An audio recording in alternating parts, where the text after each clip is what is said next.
Que a paz do Senhor Jesus esteja com todos. Amém. Oh, mas esse microfone aqui tá bom, viu?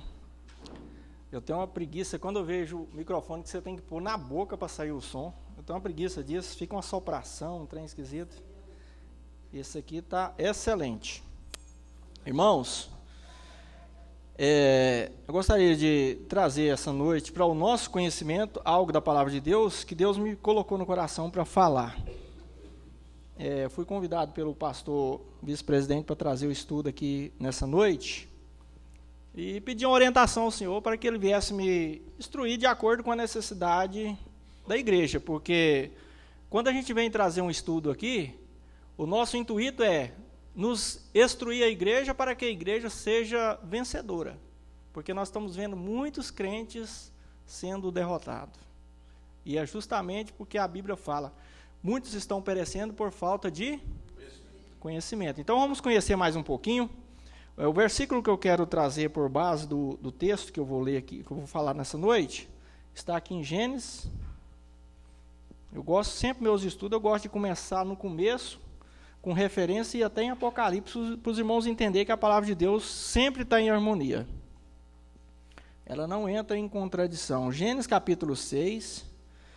Vamos meditar aqui apenas 2 versículos do capítulo 6, que é o 8 e o 9. Gênesis 6, 8 e 9.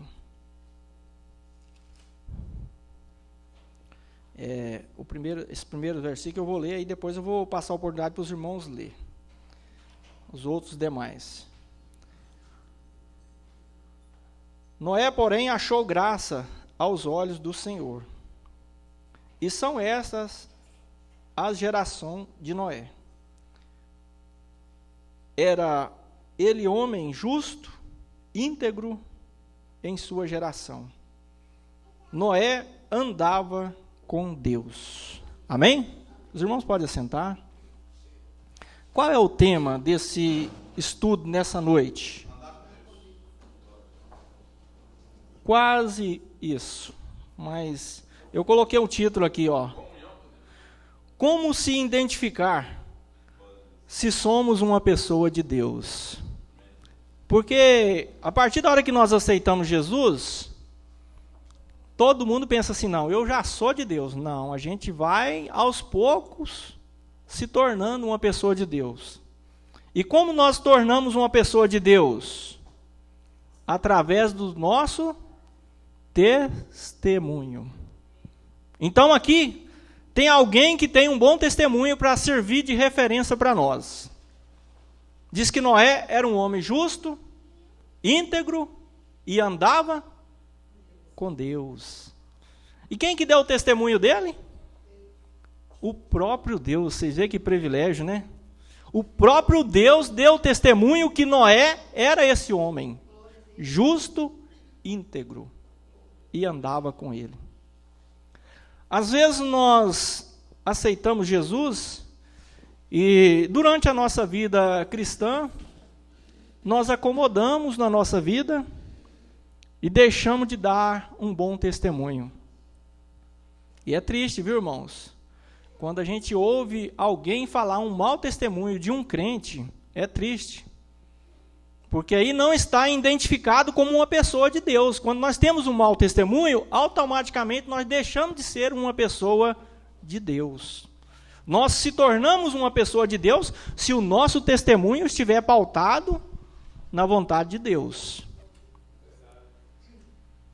Que diria, por exemplo, um exemplo que eu vou dar para os irmãos. A Bíblia diz que nós não devemos emprestar o nosso dinheiro com usura. Que diria um crente fazer parte de agiotagem? Seria uma pessoa de Deus? Lógico que não. Seria um homem de Deus? Lógico que não. Mas infelizmente existe pessoas que se dizem de Deus e mexem com agiotagem. Então, quer dizer, é coisas que às vezes as pessoas não param para pensar, mas é muito sério, porque nós temos que ter um bom testemunho. E nós pegamos aqui por base o testemunho de Noé. Noé vivia no mundo corrompido, não é? Na época que ele viveu, o mundo estava, podemos dizer, quase igual hoje, mas não igual, porque hoje está pior. E Deus olhou para a terra e não viu solução para a humanidade. Ele falou, vou acabar com tudo. O povo está totalmente pervertido. Mas Deus olhou e viu Noé. Falou, não, peraí, pelo menos Noé está lá. Homem justo, íntegro. E com certeza andava com Deus. Então o tema do estudo nessa noite é como se identificar se somos uma pessoa de Deus. Vocês sabiam que nós temos que cada dia estar nos policiando, olhando nós, se nós somos uma pessoa de Deus? Cada dia, irmãos. Ah, mas eu tenho 20 anos de crente. Não interessa. Cada dia nós temos que estar fazendo um retrospecto na nossa vida para ver se nós somos uma pessoa de Deus. Porque assim como nós aceitamos Jesus, nós podemos deixar Ele também. É muito simples. É só enveredar para o lado errado. Como a Bíblia fala, não emprestar o dinheiro com usura. Aí, de repente, bom, Fábio, eu estou com um dinheirinho ali, eu vou emprestar juro, porque eu vou ganhar mais e não tem nada não. Mas a Bíblia condena. Isso aí não é prática de um cristão. É. Os irmãos podem falar assim, mas isso aí não tem na nossa igreja. Tem, irmãos. Infelizmente, eu já vi testemunho de irmãos desse ministério fazendo agiotagem. É duro, irmãos, falar isso, mas já houve alguém que relatou. Ah, o irmão ali empresta dinheiro, mas ele cobra juro. Está contra a palavra de Deus. Às vezes as pessoas estão pensando que é de Deus, né? Eu sou homem de Deus, sou mulher de Deus. Mas as obras que vai falar se somos pessoas de Deus. E nós estamos vivendo dia corrompido. Está virando uma politicagem por esse mundo afora aí. Se nós não tomar cuidado, nós também fazemos parte dessas coisas. E Deus não está nesse negócio. Deus quer compromisso com Ele e com a sua palavra. Então, só nessa introdução aí já deu para os irmãos entender que para nós sermos uma pessoa de Deus, nós temos que ter um bom testemunho, como Noé, né? Mas eu escolhi aqui vários temas para nós falar, vamos dar prosseguimento. O segundo livro que eu quero falar um pouquinho é Números, capítulo 14, versos 6 e 8. 6 a 8. Pode ler 6, 7 e 8. Nesse texto eu vou falar sobre a perseverança. Ser uma pessoa perseverante. Números 14, do 6 a 8. Entre aqueles que exploraram a terra, Josué, filho de Nun, Caleb, filho de Jefoné, rasgaram as suas vestes, disseram a toda a comunidade dos israelitas: a terra que fomos explorar é boa, é uma terra excelente. Se o Senhor nos é propício, Ele nos fará entrar nesta terra e nola dará. Aí nós estamos diante de uma situação de 2 servos do Senhor, no meio dos 600 mil homens que saiu do Egito, que se declarou uma pessoa de Deus. Porque os outros demais espias, quando chegaram ali naquela terra de Canaã, que viu aqueles monstros, aqueles homens gigantes, eles perderam a fé, eles desanimaram. Mas, de acordo com a palavra de Deus, diz que Josué e Caleb sobressaiu entre aqueles 10 lá, né? Ele fazia parte era 12. Então, Josué e Caleb destacou, além daqueles outros 10. Os dois viram o povo de Israel esmurecer com o testemunho daqueles outros que desencorajaram a nação de Israel. Falou, não, nós não podemos ir lá não, porque lá tem homens gigantes, se nós for lá, nós não temos um exército preparado, nós vamos perecer. E o povo ficou com medo. Irmãos, por isso que nós não podemos ser, como diz um ditado vulgar aí, Maria vai com as outras, né? Josué e Caleb não fez parte dessa maioria, não. Diz que a maioria apavorou. Quando viu falar que lá tinha gigante, que eles eram bem preparados para a guerra, a maioria desanimou. Mas sobressaiu Josué e Caleb. Rasgou as suas vestes e mostrou para aquele povo ali que eles conheciam um Deus que podia livrar eles da mão daquele gigante. E se o Senhor Deus agradasse deles, poderia dar para eles aquela terra que eles estavam achando impossível tomar posse. Irmãos, é na situação de adversidade é que nós mostramos se somos uma pessoa de Deus. É nessa hora que nós mostramos se somos ou não. A hora da adversidade, aquela hora que vem para nos aterrorizar, é a hora que nós devemos estar firme no nosso propósito. Porque é aí que se identifica uma pessoa de Deus. Nós podemos observar que Josué e o Caleb sobressaiu naquela situação. Falou, não, se o Senhor agradar de nós, Ele vai nos dar essa terra. Mas mesmo com aquelas palavras de Josué e Caleb, diz que o povo ameaçou eles. Né? Ou é difícil, né? Mesmo eles sendo corajosos, lutando em prol da causa de Deus, levantou-se uma grande multidão e queria o apedrejá-lo. E o texto que antecede diz que quando eles ameaçaram apedrejar, diz que o Senhor tomou as rédeas. Falou, peraí, vocês podem parar. Aí quem está falando é pessoa que eu aprovei. E falou para eles aquietar e ouvir a voz de Josué e Caleb. Se não houvesse a intervenção divina, Josué e Caleb não teria êxito, porque o povo revoltaram contra eles. O povo não concordou com aquela atitude de Josué e Caleb. Achou que eles estavam sendo muito corajosos.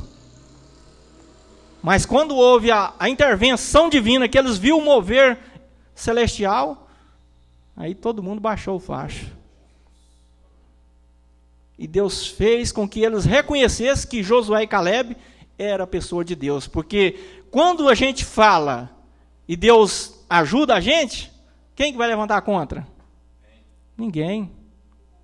E Deus ajudou Josué e Caleb naquela hora. Se Deus não tivesse entrado ali naquela hora com a intervenção divina, com certeza eles não teriam êxito. Mesmo com aquela coragem toda, o povo teria massacrado eles. Mas quando eles viram que eles estavam mexendo com o próprio Deus, aí eles quietaram. Então aí nós identificamos dois homens que, pela sua perseverança e a sua coragem, demonstrou que era uma pessoa de Deus. Nós falar que somos de Deus é fácil, né, irmãos? Mas é nessa hora que nós demonstramos se somos ou não pessoas de Deus.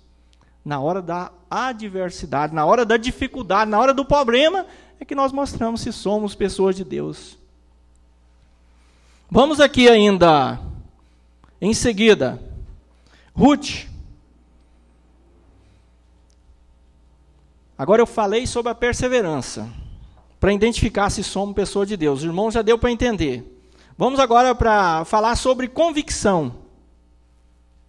Hoje em dia nós estamos vendo uma falta de convicção nas pessoas em Deus.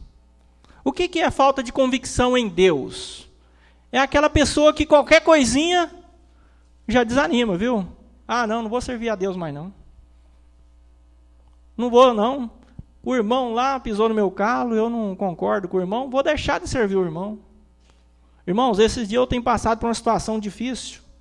Se eu fosse olhar o que eu tenho passado dentro da parte ministerial da igreja, eu não estaria aqui hoje dando estudo. Entendeu?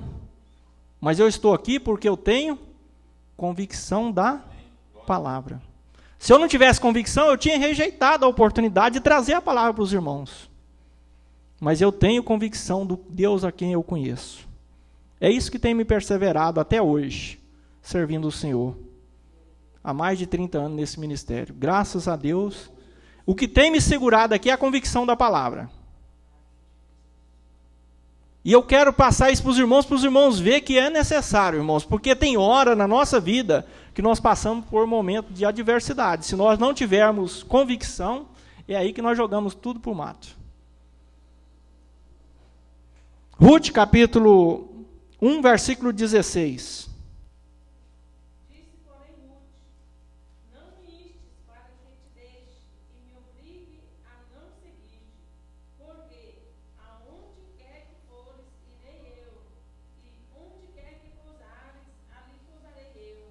O teu povo é o meu povo, o teu Deus é o meu Deus. Eu gosto tanto da referência de Ruth. Não sei se os irmãos observaram. Eu acho várias qualidades em Ruth que eu gosto de comentar. E uma delas é convicção.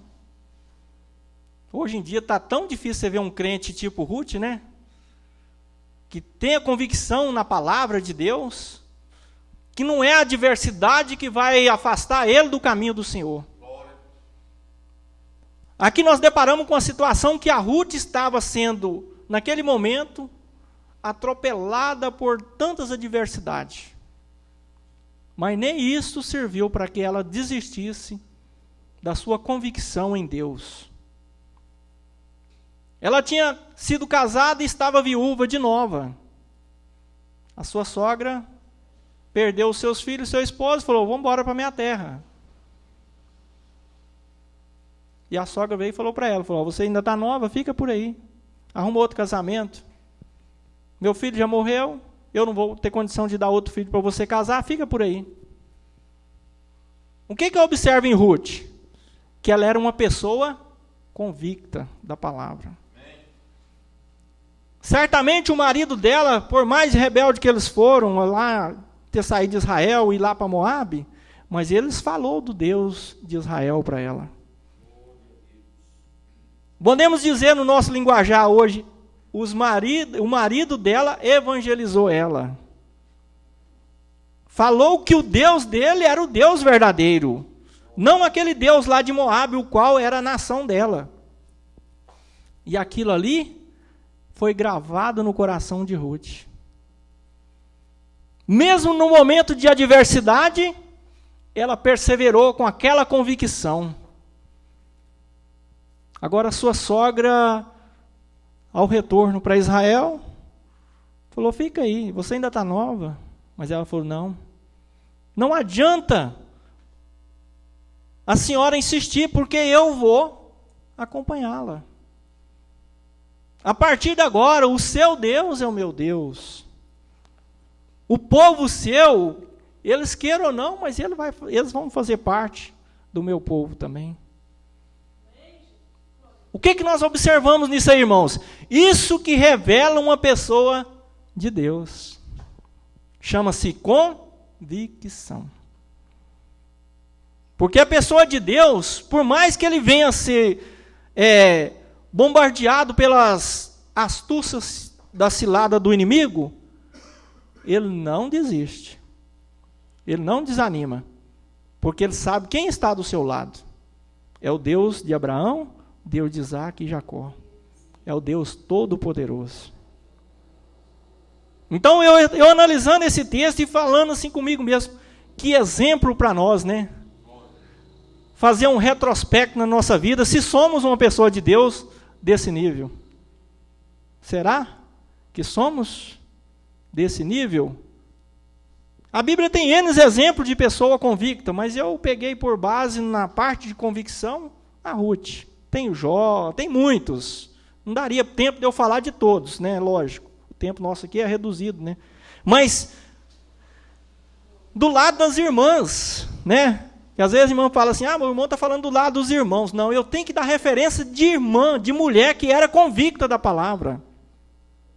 Os irmãos, o homem, o povo tem um ditado que o homem é mais forte, né? Tem mais condição de lidar com a situação de adversidade. A mulher é mais fraca. Não, irmão, não é isso não. Nós observamos aqui uma mulher, né? Nem por isso ela era fraca. Ela tinha convicção. Ao passo que a sua cunhada a órfã não tinha a mesma convicção, né? O mesmo conselho que a Ruth passou, a Noemi passou para a Ruth, ela passou para sua outra nora, chamada Orfa. A Orfa acatou, né? Acatou o conselho da sogra. Sabe o que é mesmo? Só deu um beijinho na sogra e virou para trás. Voltou lá para a idolatria, para o seu povo. Mas a Ruth sobressaiu. Ela não fez o mesmo que a sua cunhada. Ela falou, aonde você for, eu vou. Aonde você pisar, eu vou pisar também.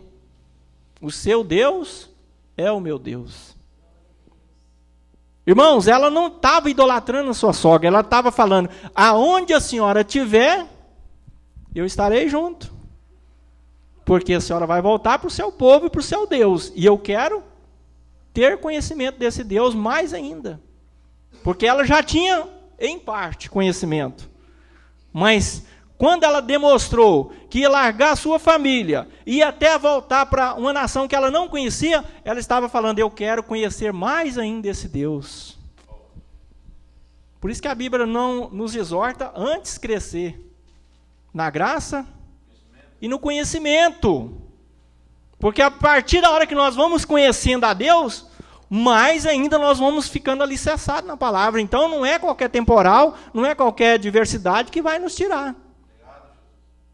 Vocês já viram aquele crente que não participa de escola, não participa de estudo, não congrega? A tendência dele é cada dia ir desanimando. Mas aquele que congrega, aquele que está cooperando um trabalho aqui, trabalho ali, ele vai alicerçando a sua fé, ele vai criando raízes, ele vai estruturando. Então a Ruth pensou, eu vou te acompanhar porque aí eu vou criar raiz. Ela já tinha uma base que o seu companheiro já tinha passado para ela. Ó, o Deus que eu sirvo é um Deus verdadeiro. O Deus que nós conhecemos é o que abriu o Mar Vermelho.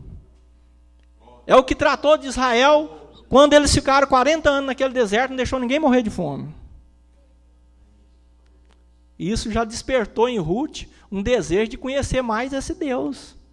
E se ela ficasse junto com o seu povo, com certeza ela não ia ter mais conhecimento desse Deus. Então ela preferiu abandonar o seu povo e seguir a sua sogra para um lugar que ela nem conhecia.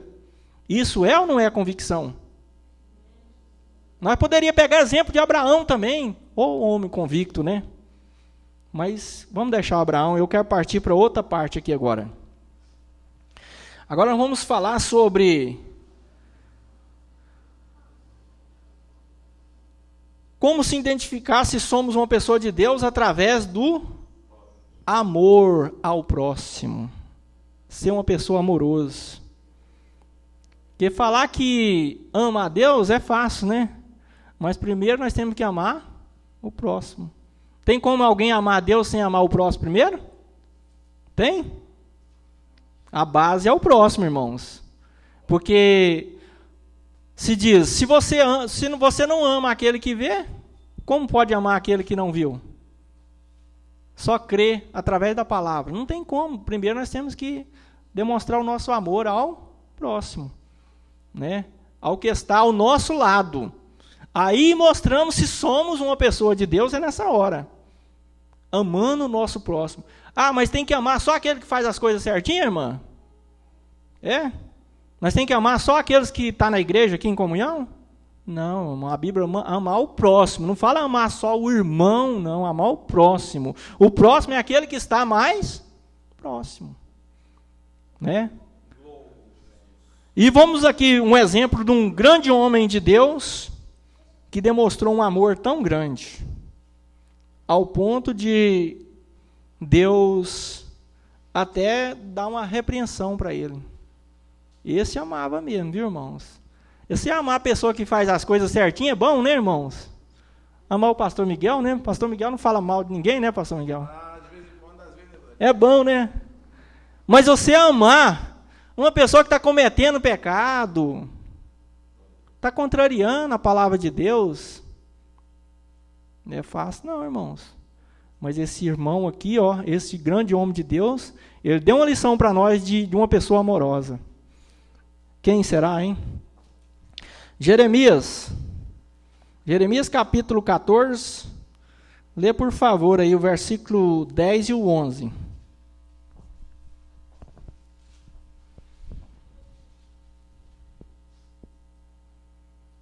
Eu considero Jeremias um homem amoroso demais da conta, através desses versículos.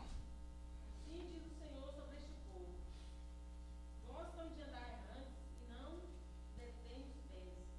Por isso o Senhor não se agrada deles, mas se lembrará da maldade deles e lhes punirá o pecado. Disse-me ainda o Senhor: não rogues por este povo para o bem dele. Irmãos, Deus falou para Jeremias não interceder ou orar em favor daquele povo. Quem era esse povo? O povo de Israel, irmãos. Quando o povo de Israel deixou de ser povo de Deus, que eles pecaram, eles enveredaram para o lado do pecado, aí o próprio Deus falou, não, eu vou castigar esse povo. Eu vou castigar eles para eles cair a sua ficha e ver que o negócio não é bagunçado assim. Onde eu vi o amor de Jeremias pelo esse povo pecador, corrompido?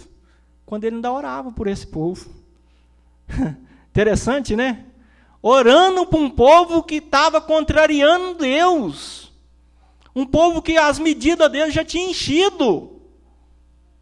É igual eu falei, se orar para uma pessoa que você gosta, uma pessoa que faz as coisas tudo que você gosta, é fácil. Mas você imagina orar para uma pessoa que estava fazendo as coisas erradas. Jeremias estava intercedendo por aquele povo junto a Deus, pedindo a Deus misericórdia por aquele povo. Deus ouvia a oração de Jeremias, porque ele era um homem de Deus, um homem amoroso.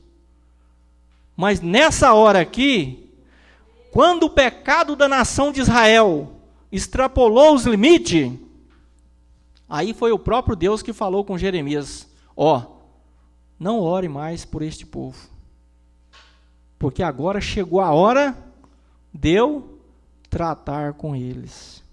Irmãos, nós temos que tomar muito cuidado com isso, viu? Para nossa medida, né, pastor Fábio?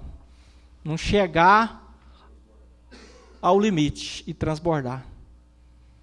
Porque quando a nossa medida chega ao limite e transborda, aí é Deus que vai agir conosco, irmão. Aí não é o pastor presidente, não é o pastor vice-presidente, não é eles que vai punir nós, não, é o próprio Deus. E Davi falou assim, que horrenda coisa é cair na mão do Deus vivo. Está vendo? Então nós temos que temer mais a Deus do que o homem. Mas hoje em dia, infelizmente, as pessoas temem mais o homem do que a Deus. Por que eu digo isso? Porque às vezes esconde do homem um pecado que está cometendo e não tem vergonha de praticar na presença de Deus. Porque de Deus ninguém esconde, né? Diz que nada está oculto à sua presença. Então Deus vê tudo, né? Eu posso fazer agiotagem aqui, escondendo dos irmãos. Mas Deus está vendo se eu estou fazendo esse tipo de coisa. Entendeu? Então, quem que eu tenho que temer mais? Ao homem ou a Deus? Porque Deus é quem pode nos punir. Então, nós observamos que o amor de Jeremias, ele era um homem tão amoroso pelo povo de Deus, que ele chegou a interceder em favor de Israel na hora que não era mais para interceder. Foi aonde Deus falou, basta. Não perca mais o teu tempo de ficar orando por esse povo, porque eu não vou ouvir mais. Agora chegou a hora de eu agir com eles com justiça. Mas Jeremias intercedeu até a última hora, né? Então eu observando esse texto e pensando assim, como Jeremias era um homem amoroso. Né? Hoje em dia, se o irmão pisar no nosso calo, nós fica com raiva do irmão, nós falamos, não, tomara que Deus faz isso, faz aquilo com ele, Deus pesa a mão, Deus faz isso, né?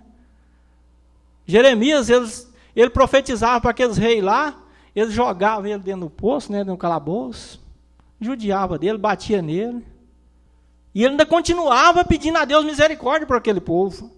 Era um homem amoroso ou não era? Muito amoroso, Jeremias. Se ele não fosse amoroso, ele ia falar o quê? Acabou de jogar eu naquela poça lá, naquele barro lá, eu vou deixar Deus castigar esse povo. Mas não, Jeremias, com o seu grande amor, mesmo aquele povo rebelde, ele ainda continuou intercedendo.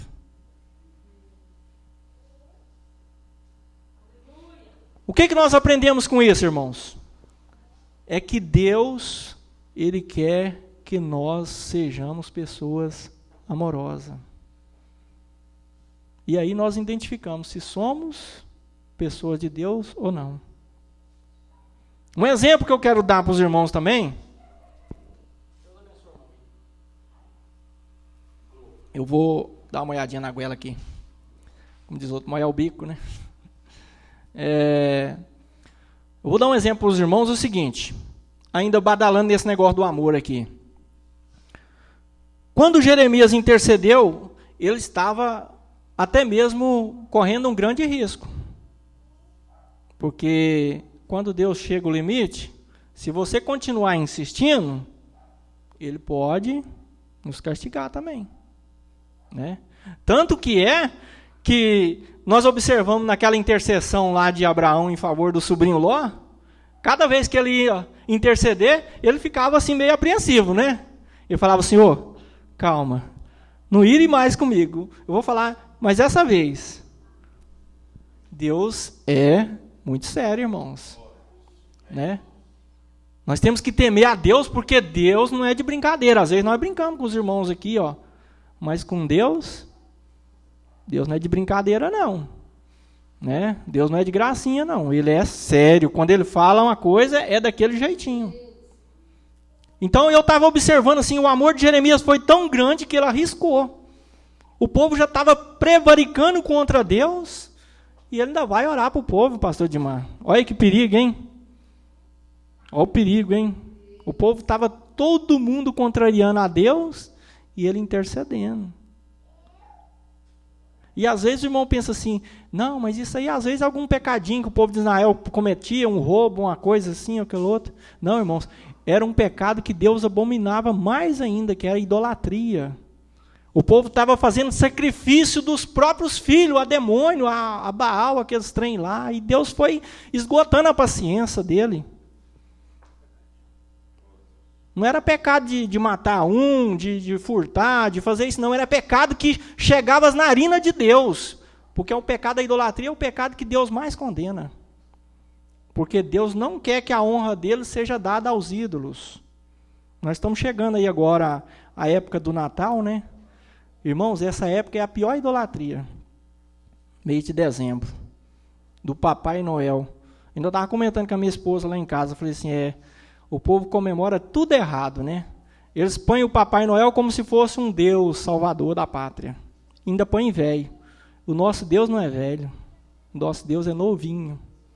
Ele não fica velho, ele não fica barbudo e velho, branco daquele jeito, não. Ele é um Deus santo, verdadeiro e novo. Ele não é aquele velho decadente, não, que precisa de andar, precisa de um trenol, não. Ele anda o mundo inteiro sem precisar de nada para carregar ele. Mas a idolatria do Papai Noel está chegando. Nós estamos chegando nesse mês aí, ó, dezembro. Mês que vem já começa as idolatrias. Nós temos que tomar muito cuidado, viu, irmãos? Porque isso aí é terrível. Vamos continuar aqui.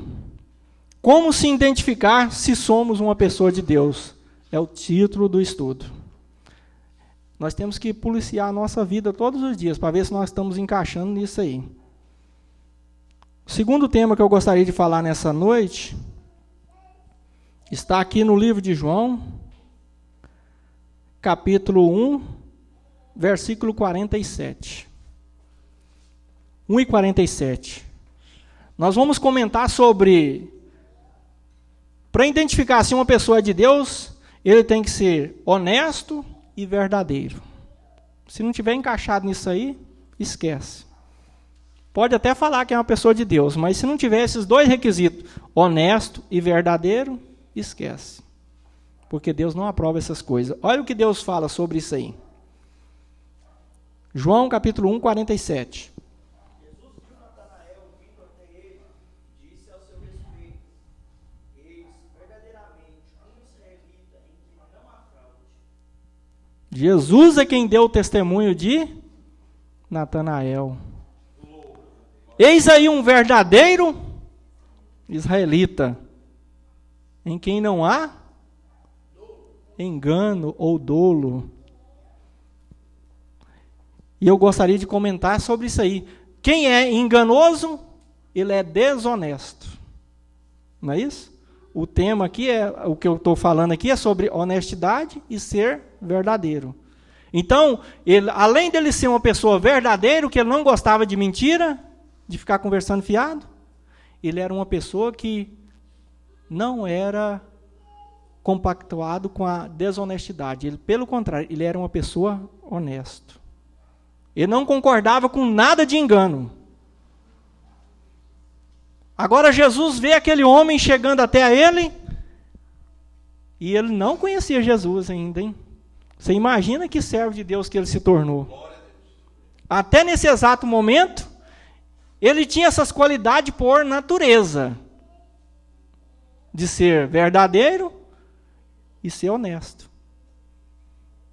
Mas quando ele encontrou com Jesus, Jesus deu o testemunho dele como ser humano, honesto e verdadeiro. Eis aí, um verdadeiro israelita. Quer dizer que tinha muitos israelitas, mas não era verdadeiro. Tem muitos crentes que diz que é homem de Deus e mulher de Deus, mas não são verdadeiros. Se não estiver enquadrado nessa palavra aqui, irmão, não é verdadeiro. Vocês observam que Jesus fez com que o testemunho de Natanael sobressaísse entre outros israelitas. Falou assim, eis aí um verdadeiro israelita, em quem não há dolo ou engano. Ou seja, eis aí uma pessoa honesta. Porque quando você engana alguém, você está sendo desonesto. É fácil, né, de traduzir, né? Não precisa de falar, você é um enganador. Não, você é desonesto. É a mesma coisa, né? Duas palavras que se fundem em uma só. Porque quem engana é desonesto, não tem honestidade. Então, para nós policiarmos a nossa vida, se somos pessoas de Deus, temos que ser honestos. Ainda que nós façamos algo que o prejuízo venha para nós, mesmo assim nós temos que manter a nossa palavra. Sabia? É difícil, né, irmãos? Ninguém quer ficar no prejuízo, né? Um exemplo que eu vou dar para os irmãos que aconteceu comigo hoje. Fiz o serviço na casa de um doutor aí, a mansãozinha dele lá, muito grande, jardim muito grande. Quando eu comecei a fazer esse serviço para ele, nós combinou, tipo aqui, aqui é um pedaço do jardim, aqui é outro. Aí ele falou, você vai fazer esse pedaço aqui para mim por 120. O outro, pode deixar que eu vou fazer nas horas de folga. Passados os anos, o tempo, ele foi aumentando. Faz isso aqui, o serviço, mesmo valor que nós combinou. Agora você faz até aqui. E eu cheguei lá hoje, né, e o serviço dobrou, porque ele fez uma poda lá e deixou o lixo tudo para me jogar fora. E eu falei, e agora, hein? Eu dei o preço para ele de tanto. Mas ele fez a metade do serviço, passou demais. Ele fez a metade, mas largou os trem tudo bagunçado lá. E eu tive que fazer a faxina do dele e fazer o meu. Eu falei, doutor, tem como o senhor aumentar um pouquinho aí? Não, nós combinou aquele. O que nós combinou? Eu falei, nós combinou para mim fazer esse tanto, mas o senhor aumentou esse tanto e o senhor ainda atrapalhou eu, que o senhor deixou a bagunça para me tirar. Mas tá bom, fica por aquele tanto. Quer dizer, o prejuízo ficou para quem? Para mim, ué. Só que agora já teve outra conversa. Já mandei o zap para ele logo que cheguei em casa, falei, ó, doutor, agora da próxima vez que eu for fazer o serviço para o senhor aí, não vai ser mais naquela combinação, nós vamos ter que ter outra combinação, porque o serviço mudou, ué. Eu falei, o senhor faz uma obturação, é um preço, não é? Se o dente estiver muito estragado, não é outro preço? Se não tiver que fazer um canal, não é outro preço? Então, é assim o meu trabalho. Se eu faço um serviço de um tanto, é um preço. Se eu faço do outro tanto, é outro preço. Mas dessa vez, como eu já tinha dado a minha palavra, tive que fazer, né? Para cumprir essa palavra aqui, ó. Mesmo com dano, não volta atrás. Então, né? Ele turrou, falou, não, vou pagar o tanto que nós combinou. Eu falei, não, então só paga dessa vez. Mas da próxima vez, como já tem aumentado o serviço, nós vamos ter outra combinação. Então tá, deixa para o mês que vem nós combinamos. Eu falei, então tá bom, já melhorou. Mas é que eu estou falando, irmãos. Mas nós temos que manter a nossa honestidade, independente do prejuízo que vamos passar. Ou então nós não somos pessoa de Deus. Né? A nossa palavra tem que ser o quê? Sim, sim, não, não.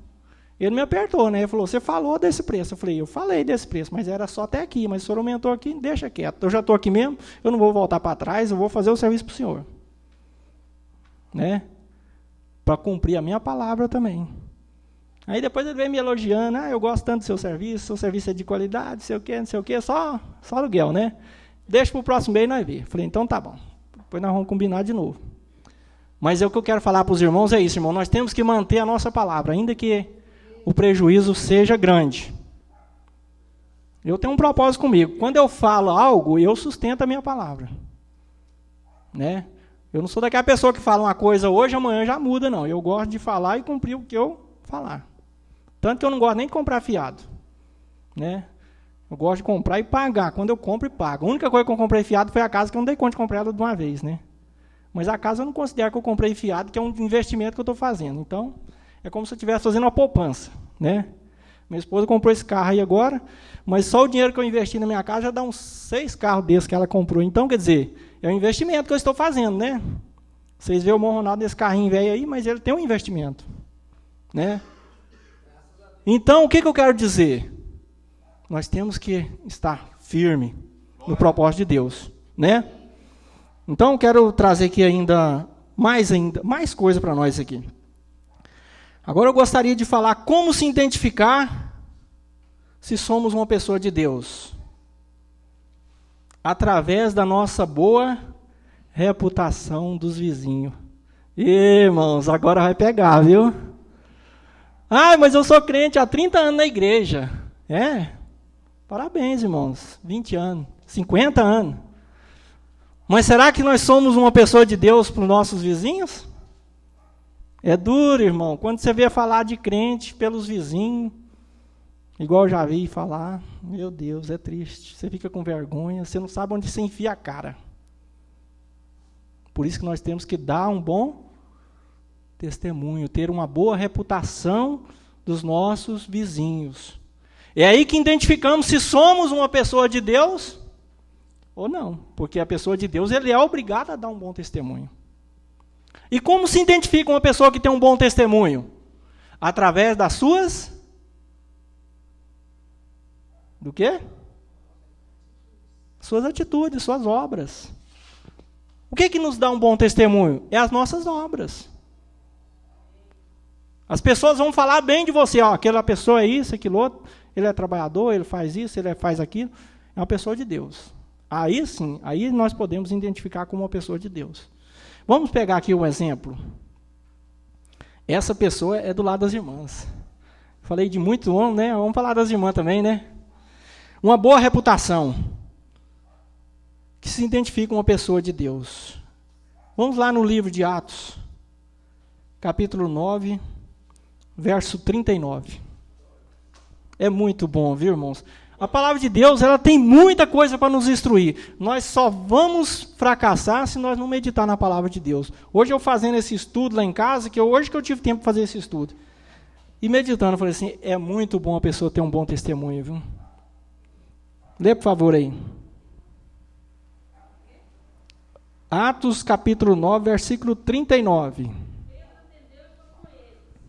Tendo chegado, conduziram-no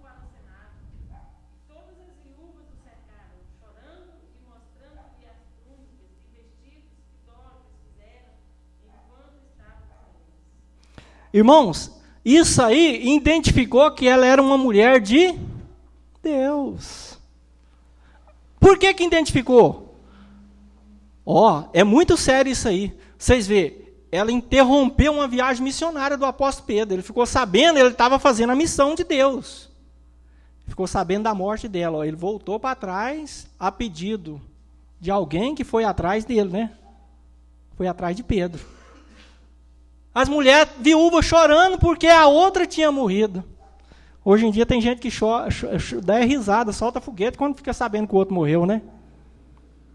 Porque não gosta do testemunho da pessoa. A pessoa dá trabalho, perturba a vida dele. Então, quando morre, para muita gente é um alívio, né? Não é? Irmão, mas a pessoa de Deus é o contrário. A pessoa de Deus, quando ele morre, as pessoas choram, sente falta. Mas quando é uma pessoa que não é de Deus, a pessoa não está nem aí, morreu.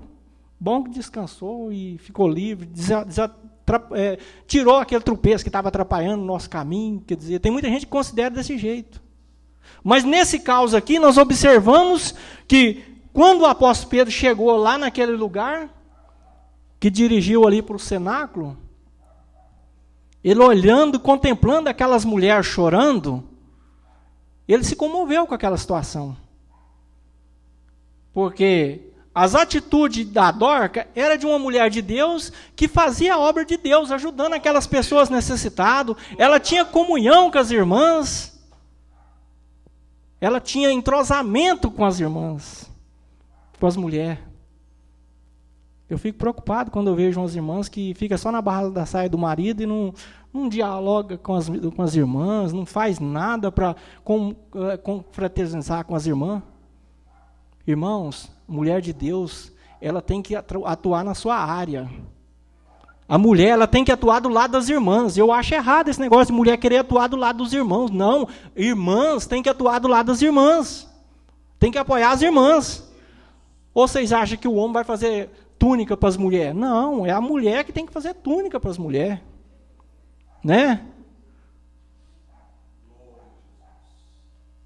Mas o trem também é invertido. Às vezes as mulheres, às vezes tem mulher que quer ajudar os irmãos. Não, irmão, vamos ajudar as irmãs, ué. Os irmãos, quem tem que ajudar é os irmãos. Prova disso é aqui, ó. A Dorca fazia túnica para aquelas mulheres necessitadas. Ela acolhia aquelas mulheres, ajudava aquelas mulheres. Então, quando ela morreu, foi para elas uma perca. E elas choraram, ficaram tristes. Quando Pedro deparou com aquela situação, falou, peraí, o Deus que eu sirvo pode ressuscitar essa mulher. Só mandou o povo ficar quietinho lá e foi lá para onde a mulher estava e orou e ressuscitou ela. Aquela mulher, ela tinha um crédito com Deus também, irmãos. Se ela não tivesse crédito com Deus, ela não seria ressuscitada. Deus não ia ouvir a oração do Pedro, não. Se ela fosse uma mulher que fosse tribulosa na vida e não fazia nada para Deus, para que Deus ia utilizar ela de novo? Já tinha vencido o tempo dela, não precisava de ressuscitar ela mais não. Mas como Deus ainda tinha obra para fazer por intermédio dela, falou, não, essa ainda vai ser útil mais um tempo, né? E Deus ouviu a oração do apóstolo Pedro e ressuscitou aquela mulher. Então o que nós observamos, irmãos? Como se identificar uma mulher de Deus? É através dessas atitudes. Coisa simples, né? Ajudar as irmãs nas suas necessidades, as que mais necessitam. Isso é revelar que é uma mulher de Deus. Agora, colocar o véu, sentar aqui e falar que é crente, é fácil. Mas isso aí não demonstra que é uma pessoa de Deus. Uma pessoa de Deus faz a obra de Deus. Não é isso? Para identificar se somos de Deus, nós temos que fazer a obra de Deus. E a Dorca fazia a obra de Deus. Ela fazia a sua obra da maneira dela, mas era aprovada por Deus. Então, aí se identifica uma mulher de Deus. Vamos aí, falei sobre a reputação, né? E dos vizinhos, né? Porque com certeza aquelas mulheres lá era vizinha dela, né? Então, igual eu falei, às vezes tem mulher que não gosta do vizinho. Ah, não, esse vizinho só me dá trabalho. Tem alguma coisa errada, irmãos. Nós não podemos ter inimizade com o nosso vizinho.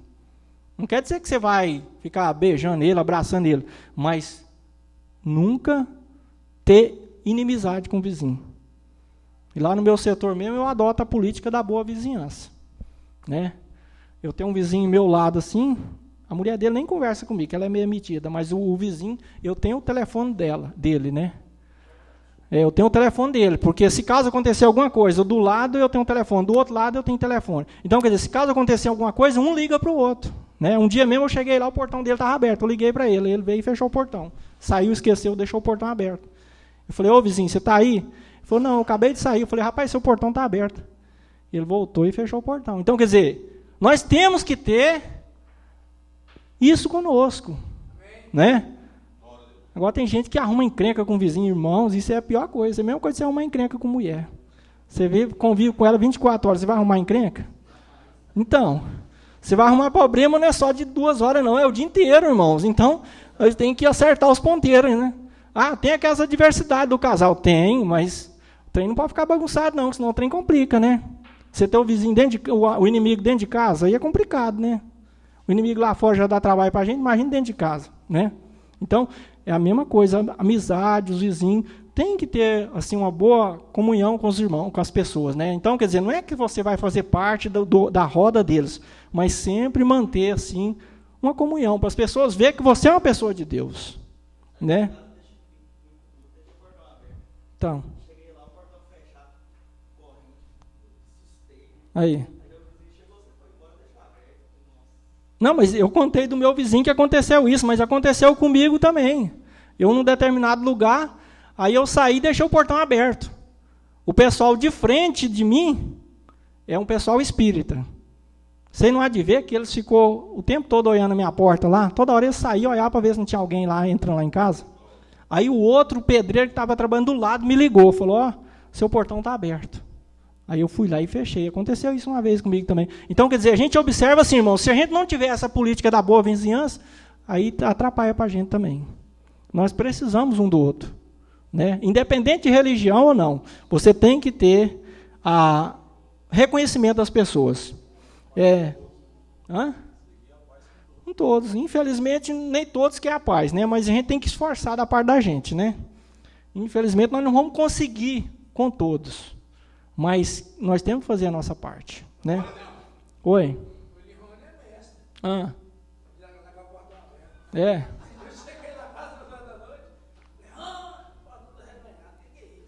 Ixi. Então não foi só uma vez, não, Ilhone. Então vai contando as outras vezes, não, porque senão nós vamos ficar muito tempo aqui. Vamos ainda...